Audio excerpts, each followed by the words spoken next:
ఆధునిక సాంకేతికతను రోదసిని గెలవడానికే కాక మన ఇళ్లల్లో ఉండే దోమల నివారణకు కూడా ప్రభుత్వం వినియోగిస్తోంది. నగరాలు, పట్టణాల్లో ఉండే చెరువుల్లో దోమల లార్వా నివారణకు డ్రోన్ల వినియోగానికి రాష్ట్ర ప్రభుత్వం ప్రణాళికలు రూపొందించింది. దీనిపై ప్రత్యేక కథనాన్ని ఇప్పుడు చూద్దాం.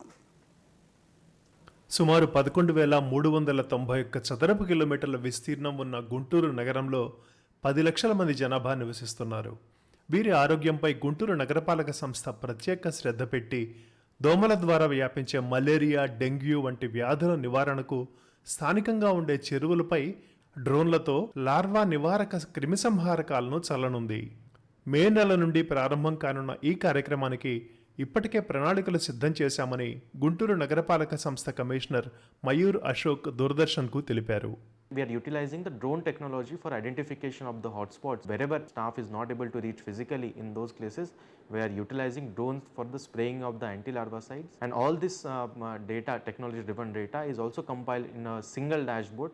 కేవలం డ్రోన్ల వినియోగమే కాక ఫాగింగ్ మెషిన్లకు అధునాతన సెన్సర్లను అమర్చి అక్కడ ఉండే దోమల జాతులను, సంఖ్యను కూడా గుర్తించి దానికి తగ్గ క్రిమిసంహారకాలను పిచికారీ చేయనున్నారు.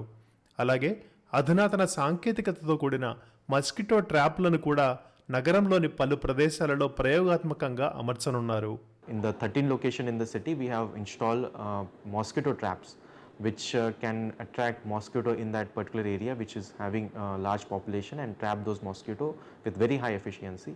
Guntur Municipal Corporation has installed sensors in different places to identify what kind of mosquito breeds are there in that particular area. Accordingly, we customize our strategy to prevent the mosquito menace. We have installed IoT sensor in the fogging machine to ensure that these machines are working with the 100% efficiency.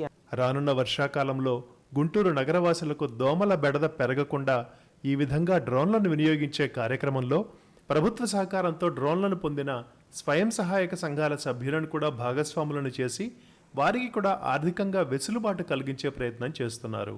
Bureau report, Doordarshan news.